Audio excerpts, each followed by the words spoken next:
नमस्कार, मैं हूं कुंदन जब्यार। आप देख रहे हैं माहौल टाइट है। जैसे जैसे सर्दी बढ़ती जा रही है वैसे वैसे दिल की धड़कनें अचानक कमजोर हो रही हैं। दिल ने काम करना बंद कर दिया है। ताजा मामला हमीरपुर का एक मस्जिद से सामने आया है, जब एक बुजुर्ग नमाज से पहले वजू करने गए और जमीन पर गिर गए। उनकी दिल की धड़कनें थम गई। विशेषज्ञों के मुताबिक सर्दी में ऐसे मामले अचानक से तेज हो गए हैं। कैसे इनसे बचा जाए ये भी हम आपको बताएंगे, चर्चा करेंगे, लेकिन सबसे पहले आपको एक रिपोर्ट दिखाते हैं। डांस करते हुए हार्ट अटैक, जिम करते हुए हार्ट अटैक, बस चलाते हुए हार्ट अटैक और नमाज के लिए वजू करते वक्त हार्ट अटैक। ऐसे में सवाल है कि आखिर क्यों वक्त बेवक्त दिल दे रहा है, दगा क्यों जिंदगियों को निगल रहा दिल का रोग। ये तस्वीरें हमीरपुर के अमन शहीद इलाके में स्थित जामा मस्जिद की है। तस्वीर में आपको दो लोग दिखाई दे रहे होंगे। पहला शख्स नमाज अता कर मस्जिद से बाहर जाने की तैयारी कर रहा है और दूसरा शख्स नमाज पढ़ने से पहले वजू खाने की तरफ जा रहा है। दूसरा शख्स हाथ पैर धोने के लिए वजू खाने के पास बैठता है। शख्स वजू कर रहा होता है कि अचानक गिर जाता है। मस्जिद में मौजूद लोग उस बुजुर्ग व्यक्ति को जिला अस्पताल लेकर जाते हैं, जहां डॉक्टर की टीम उसे मृत घोषित कर देते हैं और मौत की वजह हार्ट अटैक बताई जाती है।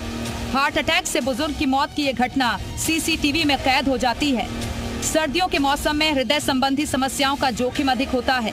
ठंड में हार्ट रेट और ब्लड प्रेशर में वृद्धि होती है। रक्त के थक्कों के प्रसार में भी वृद्धि होती है। साल 2016 में हार्वर्ड मेडिकल में प्रकाशित एक रिसर्च में पता चला कि तापमान जैसे जैसे कम होता है वैसे वैसे हृदय संबंधी रोगों का जोखिम भी बढ़ने लगता है। सर्दियों को दिल की सेहत ठीक रखने के लिए पोटेशियम युक्त फल और सब्जियां ज्यादा खाना चाहिए।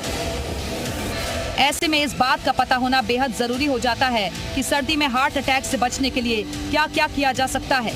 जानकारों से बातचीत करके आपके लिए कुछ टिप्स लेकर आए हैं जिन पर अमल करना चाहिए। डॉक्टरों का कहना है कि सर्दियों में सुबह जल्दी टहलने के बजाय 8 बजे के बाद टहलने निकले। धूप में ज्यादा से ज्यादा समय बिताएं। रोज व्यायाम करें। डाइट पर कंट्रोल रखें। ज्यादा मसालेदार तेल वाले भोजन से परहेज रखें। ब्लड प्रेशर की जांच कराते रहें। हाई बीपी के मरीज खास ख्याल रखें। इसके अलावा नमक और मीठा खाना कम कर दें। 60 साल से ज्यादा उम्र के लोग सर्दी से बचें। हमीरपुर में बुजुर्ग व्यक्ति के हार्ट अटैक की घटना ताजा जरूर है, लेकिन दिल की धड़कनें अचानक रुक जाने की घटनाओं से सबक लेने का वक्त आ गया है। यानी सावधानी रखने के लिए किसी भी तरह की कोताही रखना खतरे से खाली नहीं है। ब्यूरो रिपोर्ट, जी मीडिया। तो दिल का मामला बेहद गड़बड़ हो रहा है। कभी भी दिल धोखा दे रहा है और ये कब किसके साथ हो जाए कोई नहीं जानता। कोई डॉक्टर नहीं बता सकता, कोई कार्डियोलॉजिस्ट नहीं बता सकता, लेकिन एहतियात बरत सकते हैं, अपने दिल का ख्याल रख सकते हैं। इससे ऐसे कार्डियक अरेस्ट से बचा जा सकता है। इस पर बातचीत करने के लिए तमाम एक्सपर्ट हमारे साथ मौजूद रहेंगे और हम बात करेंगे कि कैसे ठंड के मौसम में, चूंकि टेम्परेचर जो है कई इलाकों में तो 4 डिग्री से नीचे तक पहुंच गया है। उत्तर भारत की खासतौर पर बात करें तो कहीं पर माइनस में भी टेम्परेचर पहुंच रहा है। ऐसे में दिल का ख्याल रखना बेहद जरूरी हो जाता है, खासतौर पर उन लोगों के लिए जो दिल के मरीज पहले से हैं। वैसे तो हार्ट अटैक और कार्डियक अरेस्ट की घटनाएं जो है अब किसी भी उम्र में हो जा रही है। 12 साल की बच्चियों की मौत हो जा रही है। चलिए, हमारे साथ तमाम मेहमान जुड़ रहे हैं, उनसे बातचीत करते हैं। प्रियांशी श्रीवास्तव हमारे साथ हेल्थ एक्सपर्ट मौजूद है। प्रियांशी से पहला हम सवाल ले लेंगे और डॉक्टर इंदु सैनी भी हमारे साथ मौजूद हैं, डाइटिशियन है। प्रियांशी, पहला सवाल आपसे, ठंड में क्या आप लोग सलाह देते हैं किसी भी एज ग्रुप के? अब तो वो सवाल शायद बेमानी हो गया है कि एक एज ग्रुप और जिनको हेल्थ की प्रॉब्लम है, पहले से दिल की बीमारी है, अब तो ये सवाल बेमानी हो गया है। ठंड में क्या खाना चाहिए, क्या करना चाहिए? तो ठंड में ऐसा यूजुअली होता है कि लोग बहुत कंफर्टेबल हो जाते हैं घर में एंड वो लोग अवॉइड करते हैं कि वो कुछ फिजिकल एक्सरसाइज करें। यूजुअली ऐसा देखा जाता है कि किसी भी एज ग्रुप में लोग ऐसा करते हैं कि वो बेड में ही रहते हैं, बहुत कोजी कंफर्टेबल फील करते हैं, which is right. But also इस टाइम पे बहुत इंपॉर्टेंट है कि आप फिजिकली एक्टिव रहे। तो इसके लिए आप कोशिश करें कि आप एक्सरसाइज करें, डेली एक्सरसाइज करें, वॉक करें, 8 o'clock के बाद इसलिए बोला जाता है कि जब अगर थोड़ी सी सनरेज आपको मिल सकती है, विटामिन डी मिल सकता है, तो वो काफी हेल्थ के लिए प्रमोट करता है। एंड एक्सरसाइज करना is very important. High strenuous exercise करने की जरूरत भी नहीं है। जिनको ऑलरेडी कार्डियोवैस्कुलर डिजीजेस है तो वो लोग अवॉइड कर सकते हैं हाई स्ट्रेनस एक्सरसाइज। बट कोशिश ये करनी चाहिए कि डेली एक्सरसाइज मेंटेन रखें। योगा के फॉर्म भी कर सकते हैं, या फिर जो लोग जिम जा रहे हैं जिमिंग भी कर सकते हैं, लेकिन बहुत खुद को स्ट्रेन नहीं करना चाहिए। और जहाँ की सवाल रहा कुछ खाने के लिए, तो जो ऐसे फूड होते हैं जो हीट प्रोवाइड करे, जैसे अपने नट्स हो गए, सीड्स हो गए, अखरोट हो गया, बादाम हो गया, ये सारी चीजें काफी हेल्प करती हैं हेल्थ में। बिल्कुल। डॉक्टर इंदु भी हमारे साथ डाइटिशियन मौजूद हैं। डॉक्टर इंदु, हमने अपनी रिपोर्ट में भी दिखाया, हमारे प्रोड्यूसर पंकज ने बहुत बारीकी से बताया कि पोटेशियम युक्त जो है आपको भोजन खाना चाहिए, लेकिन एज ए डाइटिशियन आप क्या सलाह देंगे ठंड के मौसम में अपने दिल का ख्याल रखने के लिए क्या खाना चाहिए और क्या अवॉइड करना चाहिए? देखिए, मैं बताऊं, अगर आप ये बताना कि पोटेशियम युक्त भोजन ही लेना चाहिए तो ये गलत चीज है। हार्ट के लिए बहुत सारी चीजें के फैक्टर्स हैं कि आज रिस्क फैक्टर इतने क्यों बढ़ गए हैं कि सर्दियों में हार्ट अटैक, स्ट्रोक के केसेस इतने ज्यादा आ रहे हैं। तो अगर मैं फर्स्ट बताऊं तो प्रकृति ने भी हमें समझाया है कि वो हर मौसम में अलग अलग फ्रूट्स और वेजिटेबल्स देती है। अलग अलग प्लांट्स जो है वो एक सीजन के अकॉर्डिंग ही क्यों ग्रो होते हैं। तो इसी तरह से हमारी बॉडी की भी एक मौसम के अनुसार ही नीड होती है। लेकिन हम लोगों ने काफी सालों से एक पैटर्न अपना रखा है कि कई सालों से हमारा खान पान किसी भी मौसम में हो एक जैसा होता है। तो सबसे पहले हमें समझने की जरूरत है कि हमें मौसम के अनुसार ही खाना खाना चाहिए। दूसरी मैं चीज बताऊं मात्रा की, काफी गाइडलाइंस भी हैं इस चीज पे बनी हुई हैं कि आपके शरीर को आपका काम कैसा है और कितना अमाउंट आपको किस चीज का चाहिए। लेकिन हम देखें तो इंसान का कोई इंसान जैसा काम करता है उसकी कितनी नीड है, उससे 2 से 3 गुना ज्यादा एक्सेस में वो चीजें खा रहे हैं, और उस अकॉर्डिंग फिजिकल एक्टिविटी करनी चाहिए। तो फिजिकल एक्टिविटी पूरी तरह से, मतलब लोगों के पास समय की इतनी ज्यादा कमी है, अभाव है, मतलब एक कुछ ना कुछ एक्सक्यूजेस हैं उनके कि वो फिजिकल एक्टिविटी उस अकॉर्डिंग नहीं कर पा रहे हैं। तो डॉक्टर इंदु बताइए क्वांटिटी और क्या खाना चाहिए, क्वांटिटी भी बताइएगा और साथ में क्या खाना चाहिए। बिल्कुल, मैं इस पॉइंट्स पे आऊंगी, मैं आगे आ ही रही हूँ। विटामिन डी बहुत इंपॉर्टेंट होता है कि हार्ट के जो फंक्शंस होते हैं उसको करने के लिए। लेकिन आज हम देखें तो मैक्सिमम जो हमारी जनरेशन है उसमें विटामिन डी की डेफिशिएंसी काफी देखने को मिल रही है। जनरली किसी भी एज फैक्टर में देख लीजिए, विटामिन डी और B12 की डेफिशिएंसी काफी है। क्योंकि आजकल हम घरों से बाहर निकलते हैं तो सबसे पहले मतलब दिमाग में, माइंड में यही आता है कि धूप में निकलने से पहले सनस्क्रीन यूज में लेना चाहिए। इस चीज को सबसे पहले हटाना है। मुंह पे स्कार्फ बांध के रखते हैं, एसी बस में ही ट्रैवल करते हैं, पूरे दिन ऑफिस में रहते हैं। तो विटामिन डी हार्ट के फंक्शन के लिए बहुत जरूरी है, जो कि आज के टाइम में हम देख रहे हैं तो बहुत ज्यादा कमी है। दूसरा, घी तेल। घी तेल को एक तरह से कहा जाए तो एक टारगेट किया जाता है कि आज हार्ट की जो बीमारी बढ़ रही है वो घी तेल इसमें सबसे ज्यादा इंपॉर्टेंट है। ऐसा नहीं है, 20% रोल घी तेल का होता है, 80% जो हम एक्सेस में खा रहे हैं, चाहे वो कार्ब हो चाहे प्रोटीन हो, उसका रोल होता है। तो सारे डाइट को भी मेंटेन करके चलना पड़ता है। तेल की अगर मैं बात करूं, आज एक गरीब तबका हो या अमीर हो, तेल को डेली बेसिस पे हर इंसान उपयोग पे ले रहा है। हम लोगों को यही नहीं पता कि हमारे हार्ट के लिए कौन से एसेंशियल फैटी एसिड्स किस तेल में होते हैं, कौन सा तेल हमारी बिल्कुल ये बेहद महत्वपूर्ण सवाल है। इस पर मैं आऊंगा, चर्चा के अगले हिस्से में आऊंगा कि कौन सा तेल खाना चाहिए और कौन सा तेल को अवॉइड करना चाहिए। डॉक्टर मोनिका भंडारी भी हमारे साथ जुड़ गई है, लेकिन लगता है कि हमारे साथ डिस्कनेक्ट हो गई है। उनसे बातचीत आगे करने की कोशिश करेंगे। जी डॉक्टर इंदु बताइए कि कौन सा तेल खाना चाहिए, कौन सा नहीं खाना चाहिए, क्योंकि बहुत सारा कंफ्यूजन है इसे लेकर के कि भाई शुद्ध घी नहीं खाना चाहिए, दिल के लिए अच्छा नहीं होता है, बताइएगा। घी अच्छा होता है, चाहे वो गाय का हो या भैंस का हो, लेकिन एक लिमिट अमाउंट में कि कैसा आप काम कर पा रहे हैं उतना ही आप ले। दूसरा, आज के समय में अगर मैं देखूं तो रिफाइंड ऑयल सबसे ज्यादा यूज में हो रहा है। रिफाइंड ऑयल हमारी बॉडी के लिए, हमारे हार्ट और ब्रेन के लिए एक जहर का काम करता है, स्लो पॉइजन का। तो रिफाइंड ऑयल कभी भी काम में नहीं लेना चाहिए। तीसरा फैक्टर ये है कि हम आजकल क्या करते हैं, हर खाने को दोबारा रीहीट करते हैं। तो आप फ्रिज में रखते हैं या दोबारा थोड़ी देर बाद में उसको गर्म करते हैं, वो चीज मत कीजिए, क्योंकि उसमें फ्री रेडिकल्स बनते हैं जो हमारी हार्ट डिजीज के लिए और हमारे जो बीपी के लिए बहुत ज्यादा नुकसानदायक है। कुछ तेल के नाम है जो मैं बता देती हूँ। जी ठीक है डॉक्टर इंदु, मैं लौट रहा हूं आपके पास। ये बहुत महत्वपूर्ण बात कही कि भाई हर बार खाने को गर्म करके खाने की जो आदत होती है, गर्म खाना खाना, ये भी नुकसानदायक है। डॉक्टर मोनिका भंडारी हमारे साथ जुड़ गई है।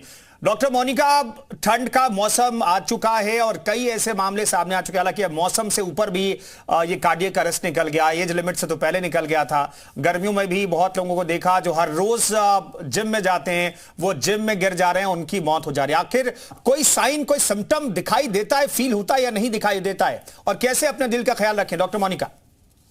जी बिल्कुल। आजकल ये कहें कि स्पेशली जो लोग हैं एक्सर्शन कर रहे हैं, उस टाइम पे ये इवेंट्स देखने को मालूम पड़ रहे हैं, क्योंकि प्रायः जो लोग हैं वो अचानक से एक्सरसाइज करना शुरू कर देते हैं। हमारे बॉडी को वार्म अप करने की जरूरत है। अगर हम कोई भी रूटीन शुरू करना चाहते हैं एक्सरसाइज का, तो हमको अपने बॉडी को पहले उसके लिए अडेप्ट करना होगा।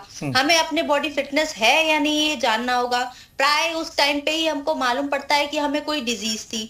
दूसरा चीज ये है कि मौसम, ऑफ कोर्स सर्दियों के मौसम में ब्लड प्रेशर में चेंजेस आने की वजह से, नसों में सिकुड़न होने की वजह से बीपी बढ़ जाता है, हार्ट अटैक, स्ट्रोक, इन सब के चांसेस बढ़ जाते हैं। बाकी होने को ये हर किसी मौसम में, स्पेशली इन द मॉर्निंग और इवनिंग टाइम पे ये चीजें होती है, क्योंकि उस वक्त पर हमारे बॉडी में जो है सिंपैथेटिक एक्टिविटी बढ़ गई होती है, तो ये चीजें उस वक्त होती हैं। सिमिलरली जब हम एक्सरसाइज करते हैं तो ये चीजें होती हैं। तो दो चीजें हैं, एक तो हार्ट अटैक होना, दूसरा चीज होती है कि हमारी जो बिजली का करंट है हार्ट के अंदर, उसका गड़बड़ होना। तो ये जो बिजली का करंट है, जो कि अनुवांशिक कारणों की वजह से हो सकता है, ये यंग एज में भी मिल सकता है, उसमें एज का कोई रोल नहीं है। दूसरी चीज है कि नस ब्लॉकेज होने की वजह से हार्ट अटैक होना, उसकी वजह से भी कार्डियक अरेस्ट हो सकता है, सडन डेथ हो सकती है। ये यंग में भी हो सकती है, ओल्ड में भी हो सकती है। यंग में ऑफ कोर्स फिर से अनुवांशिक कारण आते हैं कि उनका कोलेस्ट्रॉल बन रहा है ज्यादा, जेनेटिक डिफेक्ट की वजह से। दूसरा, आजकल के जमाने में पोल्यूशन बहुत ज्यादा हो गया है। अब पोल्यूशन की बात आई है तो जो एयर क्वालिटी इंडेक्स है वो बहुत खराब हो रहा है, जिसकी वजह से छोटे छोटे पार्टिकुलेट मैटर है जो हमारे ब्लड सर्कुलेशन में जाते हैं, जिसकी वजह से इन्फ्लेमेशन होता है, फ्री रेडिकल्स बनते हैं, ऑक्सीजन फ्री रेडिकल्स बनते हैं, जिसकी वजह से ये एथेरोस्क्लेरोसिस जो है, कोलेस्ट्रॉल जमा होता है हमारे ब्लड वेसल्स में। तो ये यंग एज और ओल्ड एज दोनों के लिए इक्वली जो है काम करता है कि दोनों में ये यंग एज में जो मिल रहा है, क्योंकि यंग एज के पीपल हैं, बाहर ज्यादा निकलते हैं, तो उनपे पॉल्यूशन का इफेक्ट ज्यादा होता है। अब सर्दियों की बात करें तो सर्दियों के मौसम में जब इनिशियली मॉर्निंग टाइम में क्या है, एयर क्वालिटी इंडेक्स स्पेशली जब धूप नहीं निकलती है तब बहुत खराब होता है। तो ऑफ कोर्स उस वक्त इस चीज का इफेक्ट ज्यादा होता है, सर्दियों में इसका इफेक्ट ज्यादा होता है। तो और अर्ली जो हमारे लाइफस्टाइल है जो इस आजकल की युवाओं की, वो अच्छी नहीं है, जिसकी वजह से जो है युवाओं में भी हार्ट अटैक मिलने को हमको दिख रहा है। स्मोकिंग बहुत ज्यादा प्रेवलेंट है, स्ट्रेस बहुत ज्यादा है। डॉक्टर मोनिका, फिर क्या करें सर्दी में, क्या करें? और खास तौर पर कुछ एज ग्रुप के लिए कुछ खास हिदायत बरतने की आप सलाह देंगी? क्योंकि हम एक तस्वीर दिखा रहे हैं, ये तस्वीर देखिए, एक छोटी सी बच्ची है, 7th या 8th की शायद बच्ची है, ये क्लास में बैठे बैठे इसकी मौत हो गई। ना तो इसने कोई फिजिकल एक्टिविटी शुरू की, कुछ नहीं किया, फिर भी यहाँ पर ये बेहोश होकर गिर गई थी। डॉक्टर मोनिका, आप क्या सलाह देना चाहेंगे आप? देखिए, ये पता नहीं है कि ये जो सडन डेथ किसी भी वजह से हो सकती है, जरूरी नहीं है कि ये सडन कार्डियक डेथ है। ये तो अब पोस्टमार्टम होता तब पता चलता है कि ये सडन कार्डियक डेथ है या नहीं है। तो सडन डेथ के बहुत सारे कारण भी हो सकते हैं। एक तरीके की बीमारी पल्मोनरी एम्बोलिज्म कहलाती है, ठीक है, पल्मोनरी आर्टरी होती है, उसके अंदर क्लॉट बन गया। ये भी जो है जेनेटिकली ड्रिवन हो सकती है, किसी की सर्जरी हुई हो, किसी को खून की ही परेशानी है उसकी वजह से हो सकती है। रेस्पिरेटरी डिस्ट्रेस सिंड्रोम भी हो सकता है, ब्रोंकियल अस्थमा जो कहते हैं, उसमें भी अचानक से हमारे मृत्यु हो सकती है। और तीसरा कारण हार्ट डेथ है, और स्ट्रोक भी हो सकते हैं। तो कारण बहुत सारे हैं, हमें नहीं मालूम कि ये कार्डियक डेथ ही है या नहीं। तो हर डेथ जो सी सडन हो उसको ये बोलना कि ये कार्डियक डेथ है, ये ठीक नहीं है। और रोकने के लिए ये है कि प्राय जो 18 साल की उम्र हो, जैसे ही हमारी किसी भी व्यक्ति की, ये नहीं है कि ये बुढ़ापे की बीमारी है, उस वक्त एहतियात ले। बिल्कुल, अब तो बुढ़ापे की बीमारी नहीं रही। डॉक्टर मोनिका हमारे साथ बने रहिए। हमारे साथ प्रियांशी श्रीवास्तव भी मौजूद है। प्रियांशी, सिर्फ मैं कार्डियक अरेस्ट की बात नहीं कर रहा हूं, मैं ये बात कर रहा हूं कि भाई एक व्यक्ति कैसे फिट रहे, अब इस पर फोकस ज्यादा होना चाहिए। अभी जो लाइफस्टाइल चाहे शहरों में है या गांव में है, उसमें आप क्या ऐड ऑन करना चाहेंगी ताकि लोग स्वस्थ रहें?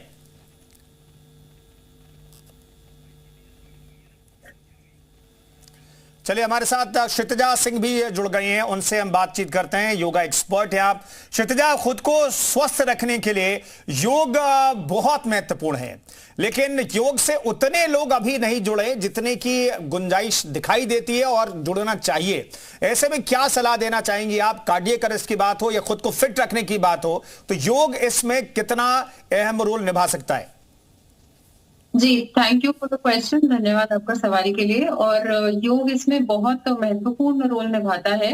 योग का जो फिलॉसफी है वो खाली एक्सरसाइज करना या व्यायाम करना नहीं है, वो पूरा एक लाइफस्टाइल होता है कि कैसे हम अपने लाइफस्टाइल को अच्छे से हम जिए, अपना पूरी जिंदगी को, अपने दिनचर्या को, यहाँ तक कि अपनी ऋतुचर्या को हम कैसे अच्छे से रखें, जिससे हमारी बॉडी में जो एलिमेंट्स होते हैं वो बैलेंस में रहे, हमारी बॉडी में टॉक्सिन्स ना डेवलप हो, और जो भी टॉक्सिन्स की वजह से, आसपास के एलिमेंट्स की वजह से जो हमें बीमारियां हो सकती हैं वो ना हो।